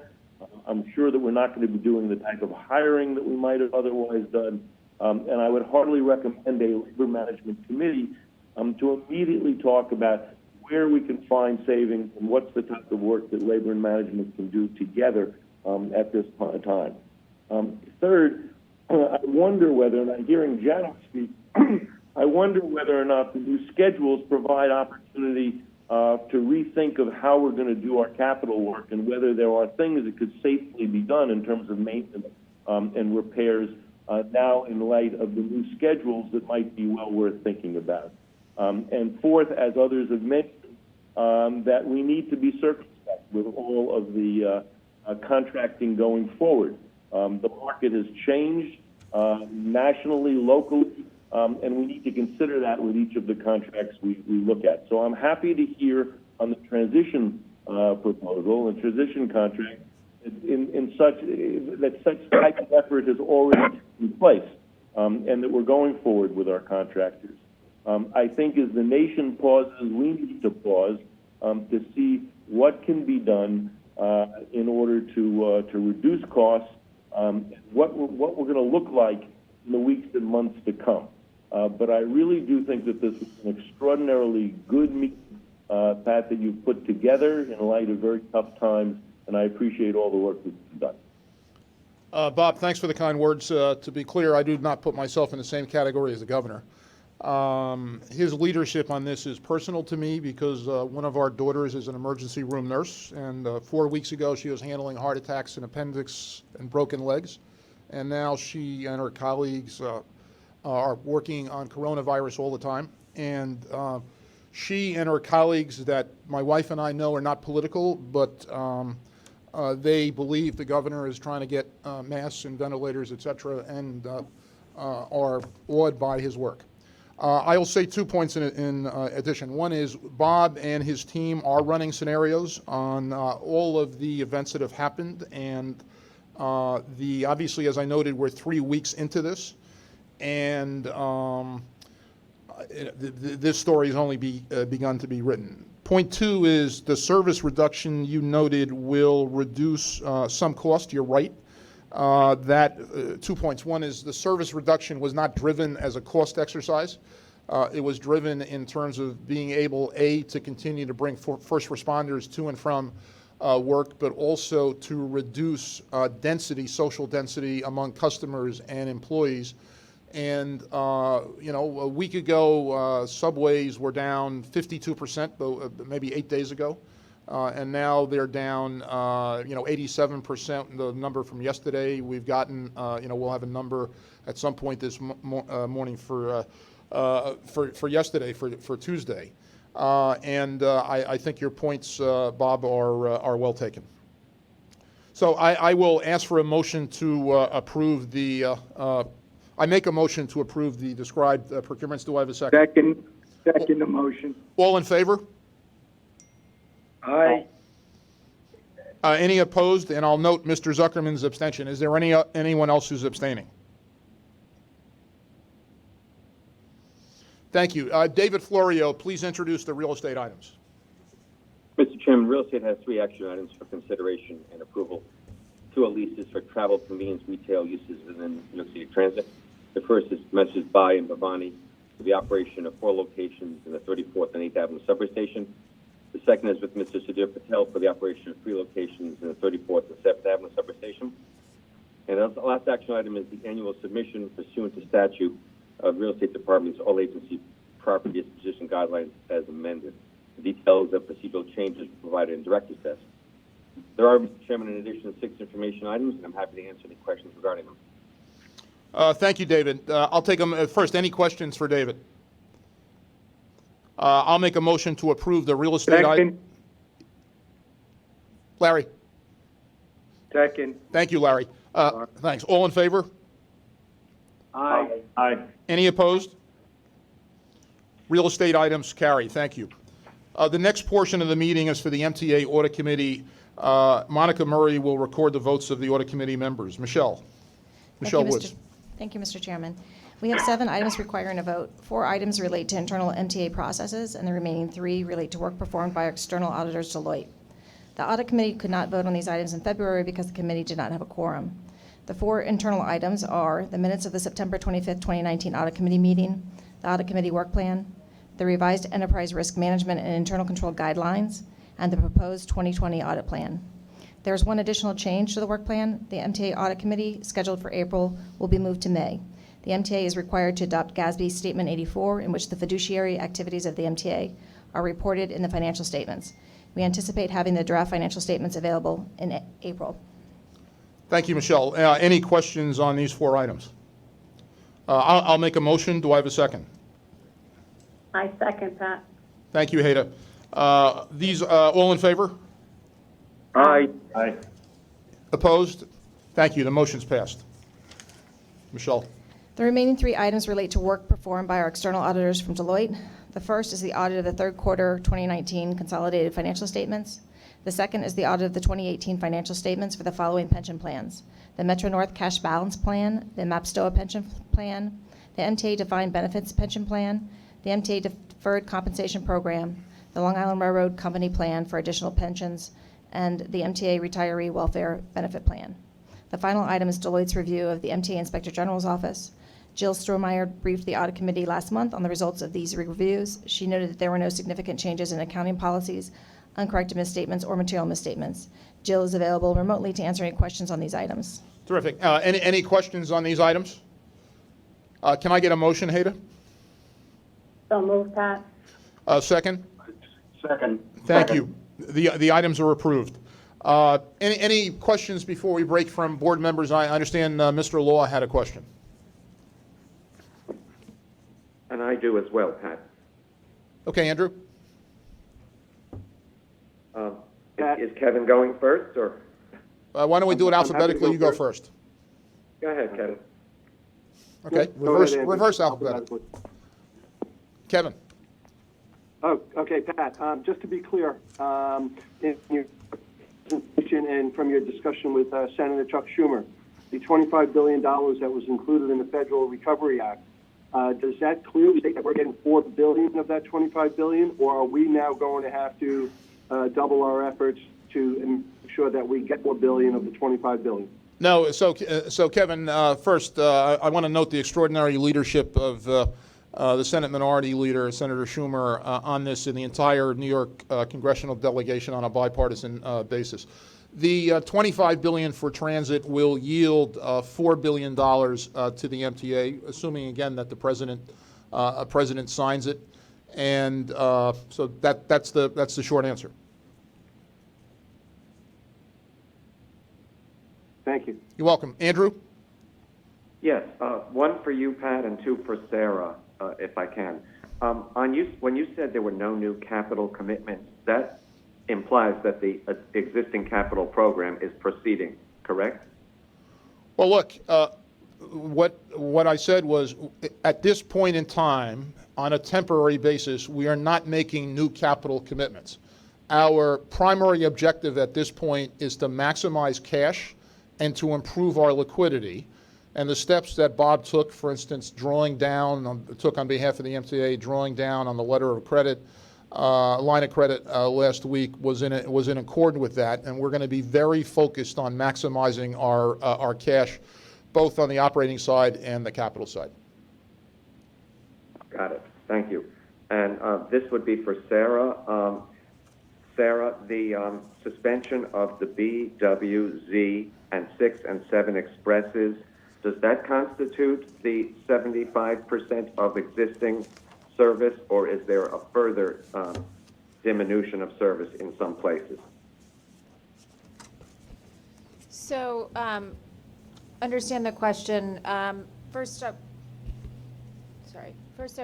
I want to be clear that we're going to continue to evaluate it, Andrew. So, sure. we will continue to make changes. So, so the plan was built for 75%, or I think was actually like built for 72% maybe. And we will continue to evaluate it. So we may go up to 75 or 80% or down further depending on what makes the most sense. The lines that you mentioned make up a significant piece of it, but I think not 100% of the 70-some%. But if you want separately, we can just follow up and give you like super precise. Yeah, appreciate details. that. Yeah, of course. And the other question was, if some of these service cuts result in it's not possible social distancing that everybody wants, who will be telling you that? Will it be conductors? Will it be passengers? Will it be platform controllers? Who would actually be telling you that? Yeah, great question. So Sally and I and Barry and others are literally in a constant conversation about it. So we're getting input from the public, we're getting input from crews, we're getting we're all out in the system ourselves, and so we're trying to get information from wherever we can, and we're seeing a bunch from riders themselves, and we're taking a look at all of it to make sure that we're being responsive. Terrific. Thank you so much. And Andrew, to the extent that you're hearing from folks, obviously pass everything along that you're seeing. Absolutely will. Great. Any other questions or comments from board members? All right, I'm going to make a motion to adjourn. Do I have a second? Second. All in favor? Aye. Thank you all.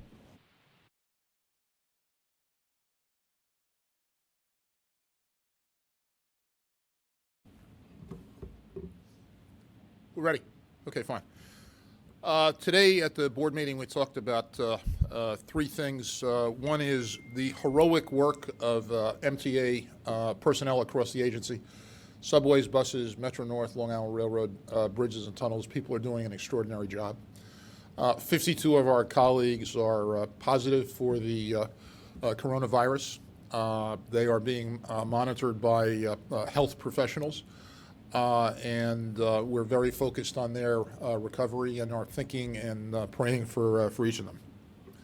Two, we announced yesterday the MTA Essential Service, which on subways and buses will provide basically about 75% of the service normal weekday pre-pandemic.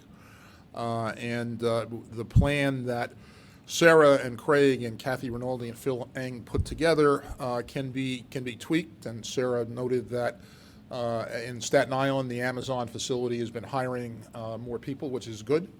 And online purchasing is up, so we've increased bus service to and from that facility. And then lastly, the Senate bill, Senator Schumer confirmed that the bill will have $25 billion for public transit agencies around the country, which will yield $4 billion to the MTA, largest amount in that program. As Bob Fran and I noted, that is part of the solution, but we've got a lot more actions to take. For one thing, we don't know how long the pandemic is going to continue and how extensive the financial damage is going to be. But the $4 billion is an extraordinary thing. Kudos to Senator Schumer, Speaker Pelosi, Chair Lowy, and a bipartisan group of elected officials from the New York congressional delegation. And with that, we'll take your questions. Okay, so just a note on how this is going to work for folks following at home. We have 2 reporters, pool reporters in the room. We have 10 reporters in a Zoom room. We'll be calling on them so that everybody knows whose turn it is. Pat will be acknowledging them. The first question is Clayton Gusa of the Daily News, who is with us here in the room. Yeah. Okay. Pat, 52 is still the number. Are you guys going to have an update? Are you guys testing more people? Where does that stand? And can you give us any sense of how many workers are quarantined at home right now? So 52 is the number as of right now for positive cases. I don't have the quarantine number. Have a quarantine number at any point to share with us? Are you guys keeping track of that? Like, Yeah, how are you monitoring that? Yeah, Office of Health Services is monitoring it and is in charge of quarantine. All right, next question from the Zoom room. It's David Meyer of the New York Post. David, go. Yeah, Pat, this might be a better question for Jano, but I'm sure you could also chime in. At what point will you or do you have to cut the cord on technical projects that are already ongoing and use or even plan for the next year? At what point will what? At what point do you cut the cord on capital contracts and use that money to fund the operating side? So, David, as I said at the meeting, no new capital commitments are being made. Bob Foran and I and the entire agency are focused on maximizing the amount of cash and stopping spend. We've frankly turned off the spigot in terms of new capital commitments and on the operating side. We're really laser focused on maximizing cash. So just if you could maybe explain that to me a little bit more. What about projects that are ongoing right now? Are there projects that you put a hold on that money can then be reallocated to operating? And does doing so, does stopping capital projects that are already in progress for money that's already been spent on some of them have adverse impacts financially? Well, look, we're 3 weeks into this. For instance, the L train project is proceeding. We expect the tunnel work to be completed by April. I think it's very much a case-by-case situation, and we'll be looking at all our options. At this point, we don't plan to stop any ongoing project, but we're keeping all our options open and are reviewing this on a continuous basis. Okay, just one more note for the reporters who are waiting in the Zoom room. Let us know that you want to ask a question by using the hand raise feature, as many of your colleagues have done. The next one is Jose Martinez of the City. Jose. Hey there, Pat. Hi, Jose. What are you encouraging in crew quarters and in swing rooms to keep employees at a reasonable and safe social distance? There have been some photos where that would seem to be not the case. Well, so a couple of things have been done, right? One is the service reduction will reduce significantly the number of people working on any given shift on any given day, point one. Point two, we've sent non-essential personnel who can work from home. So our focus has been, and for instance, things like the rear door boarding and the stopping cash collection, we're very focused on doing everything we can to minimize the health risk to our employees. So the service reduction, sending non-essential employees home are all in the interests of protecting customers and employees. All right, next is Dana Rubenstein of Politico. Dana. Hi. Two questions for you. First, given the extremely precarious state of the MTA's finances and the uncertainty as to the future of those finances and your general lack of your tone is not all that celebratory regarding the $4 billion, suggesting that, you're going to need more. Why does it make sense to promise $90 million to the transformation consultants today? So we didn't, Dana. What happened was, first, in terms of celebratory, I quoted Senator Schumer, right?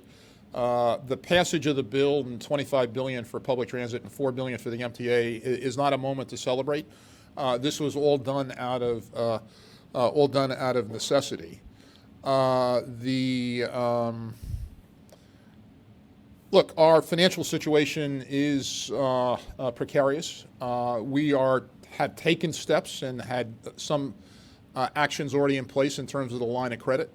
And we are completely focused on minimizing cash spend and maximizing our options. We will need additional funding. We'll probably need legislative changes that we're discussing with the governor's office in Albany, and every step and option that we can build in to maximize the MTA's options, we're going to pursue. But you did approve $90 million in contract. Sorry, come back to that. No, we didn't. What we did is the contract was approved, as I said, until the pandemic is over and the state of emergency has been lifted. Not a dollar is going to be spent on consultants, period. But it does commit you to spending that money once the state of emergency has been lifted? No, that's a judgment we'll make at the time. Okay, and second question, if I can. Sure. Do you know how many workers are not showing up to work for whatever reason, be it sickness or fear or quarantine? Yeah, please. Sarah Feinberg. Yeah, so, wow. So we know that number daily. It's not in real time, so I can't tell you at this moment how many folks are out today, but we can tell you, later in the day how many folks didn't come in that day. I can't speak for the railroads, obviously, but that number reflects folks who have called out sick, folks who are on quarantine, and folks who would be out for any other reason. You know, the whole number is not as significant as you can imagine as where those numbers come from. So the quarantines are important because they hit specific facilities hard. So that's one of the issues. Yeah. I want to just say one other thing about the swing rooms and the break rooms, which is that one thing that we've implemented effective yesterday through Sally's good work is if you are in a break room and or if you're anywhere and we know that we no longer need your crew, we're sending you home. We're not having you hang out in a room on the off chance that we could use you. So we're sending, look, like I said this morning, we're desperately trying to send as many people home as we can so that we don't have folks in any kind of close quarters. Our next question is from Alfonso Castillo of Newsday. Alfonso. Hi, everybody. Thanks. Firstly, given your new financial situation, can you rule out or can you say that it is on the table a potential revisiting of the planned fare increase that you'd consider later this year? Could it be more than the 4%? Could there be another fare increase in addition to that one? Alfonso, there is no plan to impose or propose fare hikes beyond the 2% built into the financial plan. Beyond that, it'd be wildly premature. We're 3 weeks into this pandemic situation, but there's no plan to increase fares beyond what's in the financial plan. Okay, and then following up on the question about crew slippage, is this also an issue on the Long Island Railroad, and could you quantify that at all? And similarly to what we heard Sarah talk about on transit, have there been any service issues, delays related to lacking train crews? Well, look, train crew availability is an issue for every transit agency in the United States, and actually I go beyond that for every transit agency globally. The Long Island Railroad has been providing service. It will provide it beginning on Thursday, Friday, in the new Long Island Railroad Essential Service Plan, and we believe we'll be able to provide that service going forward. All right, the next question is from Brian Paskus of Cranes. Brian. Yes, thank you. I want to talk about the $51 billion capital improvement plan. How is the MTA evaluating the budgeting of some of those proposals now that the coronavirus has unexpectedly changed the state's economic outlook? Sorry, you're talking about the $51 billion capital plan? Is that the beginning? Yes, the 2024 plan, and how are you evaluating budgeting of that? Yeah, look, we're 3 weeks into the pandemic. We haven't made any decisions. We're doing a number of developing a number of scenarios and plans. No decisions have been made, and I think I'd leave it at that. It'd be wildly premature to speak in terms of specifics on that. It's just it's way too early. I guess I just wanted to follow up. Bob Foran gave some pretty accurate numbers in terms of revenue shortfall. Just how does any of that play into what was allocated for the plan going forward over these next couple of years? So fundamental premise of the MTA and every government and corporate agency in the country, more revenue is better, less revenue is not. Beyond that, it'd be wildly premature to talk about that in any detail. No decisions have been made. We're not close to making decisions. Obviously, the amount of revenue and the extent of expenses are factors that will weigh into this. No decision's been made. The next question is from Steve Nesson of WNYC and The Gothamist. Steve. Okay, we're going to move on. Oh, Steve, you there? All right, let's move on to Dave Colon with Streets Blog. Dave?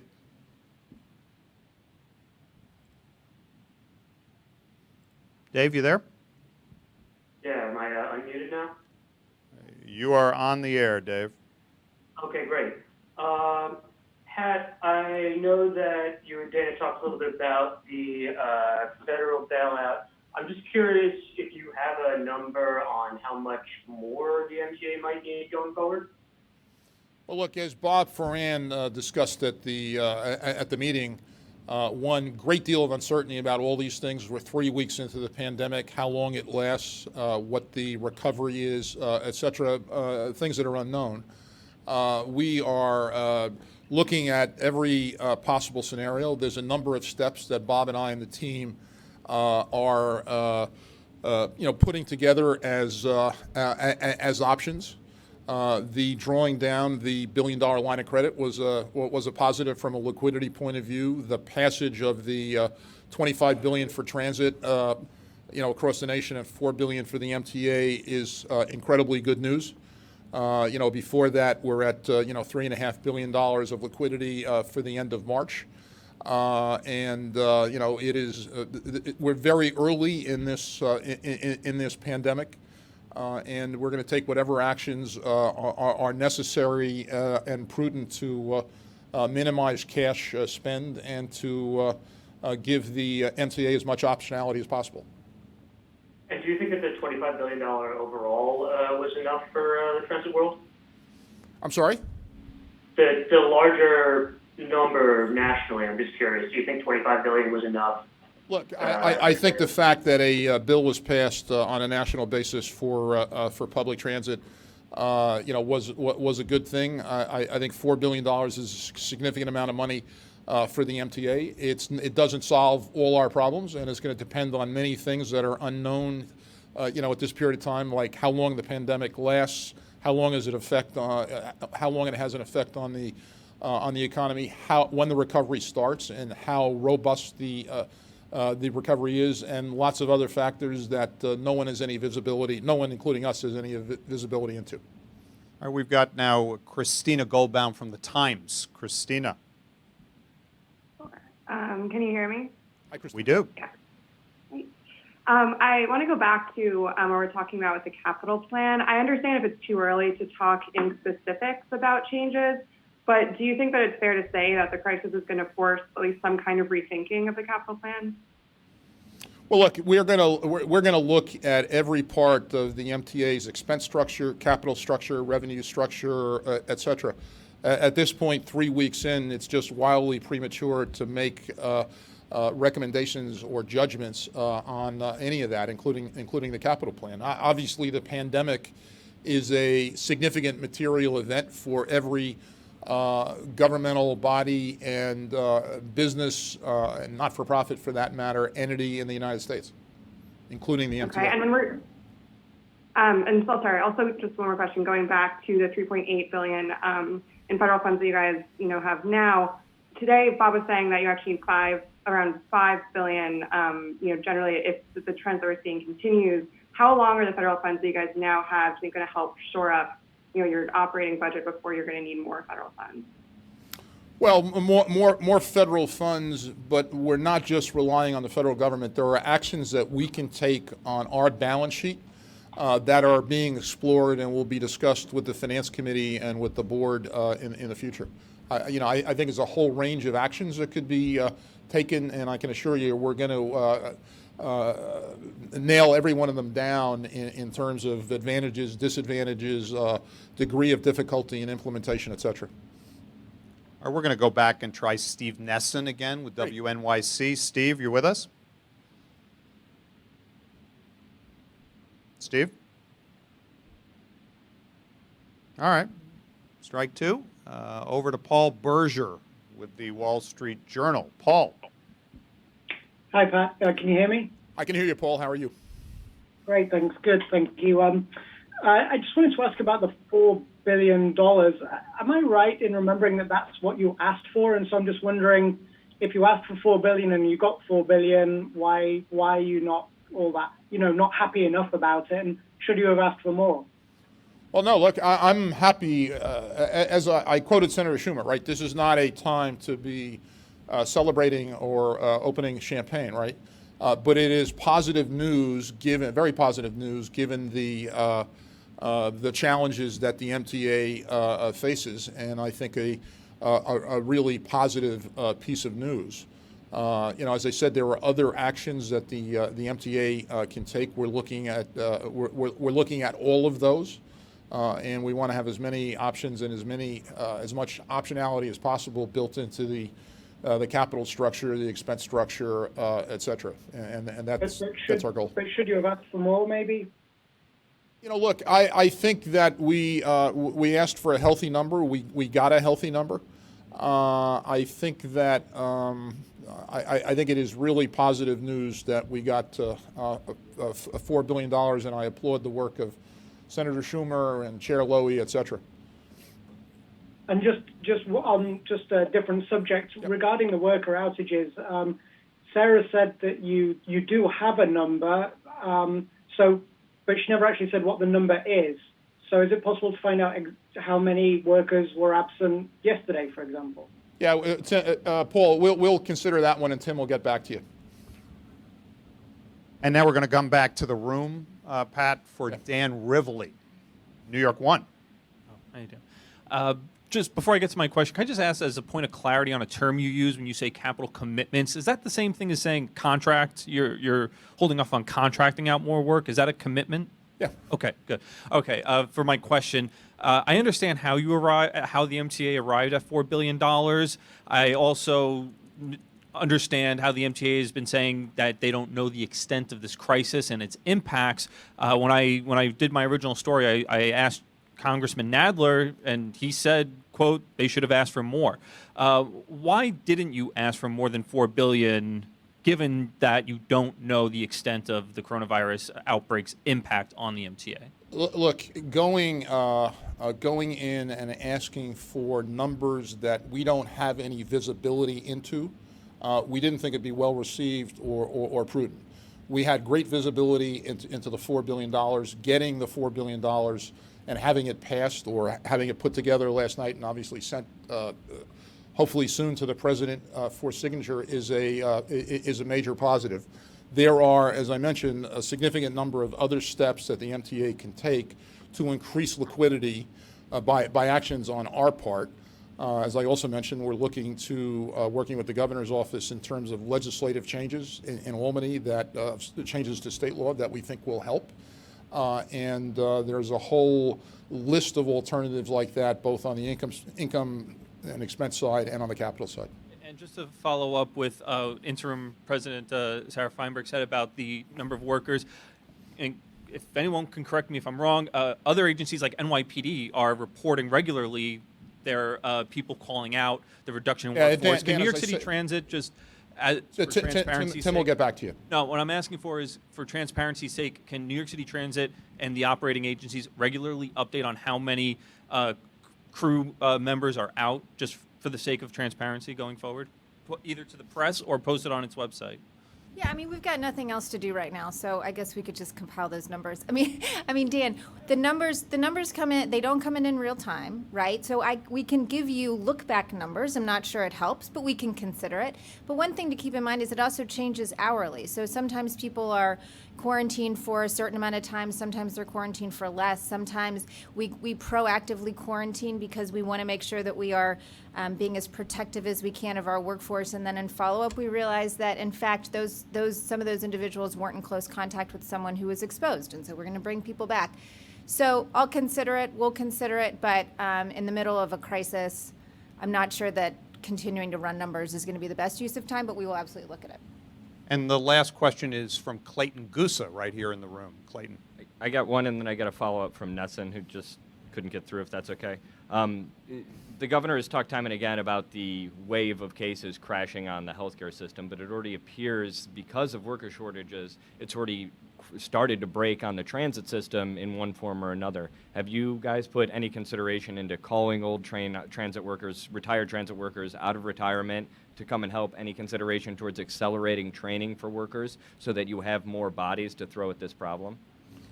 Look, we're providing service. We've got crews to provide service on subways, buses, Long Island Railroad, and Metro North. We believe that'll continue to be the case. Obviously, sadly, MTA employees and transit workers are not exempt from the pandemic, but right now we've got enough staffing to operate. And then let me just ask one on Nesson's behalf, if that's all right. He's heard complaints from office workers at 2 Broadway MTHQ that so-called non-essential workers are in, but are still that are doing non-essential work, but are still told to come into the office. They say that they've shared work areas that are not being sanitized and don't have anyone to report their complaints to. Can you comment on that? Yeah, so Clayton, take a look when you go into the lobby. The building's a ghost town. There's very few people here on the 20th floor. I think on average, maybe today a little bit higher because of the board meeting. All the non-essential employees have gone home. Pat, the building 2 Broadway is being disinfected on a daily basis as well, period. Thank you very much. You're welcome.